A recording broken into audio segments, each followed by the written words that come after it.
Dumalo si PNP Chief Police General Jose Melencio C. Nartates Jr. sa isinagawang command conference kaugnay ng preparasyon para sa 2026 BARM Parliamentary at Sangguniang Kabataan Election noong ika-28 ng Abril taong kasalukuyan sa PNP Multipurpose Center.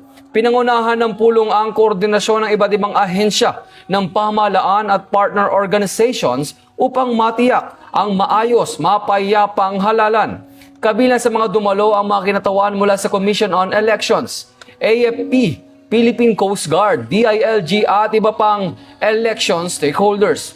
Binigyan din ng PNP ang kanilang matibay na pangako na tiyakin ang seguridad ng halalan sa pamamagitan ng pinaigting na koordinasyon alinsunod sa adikaing bagong PNP para sa bagong Pilipinas. Serbisyong mabilis, tapat at nararamdaman.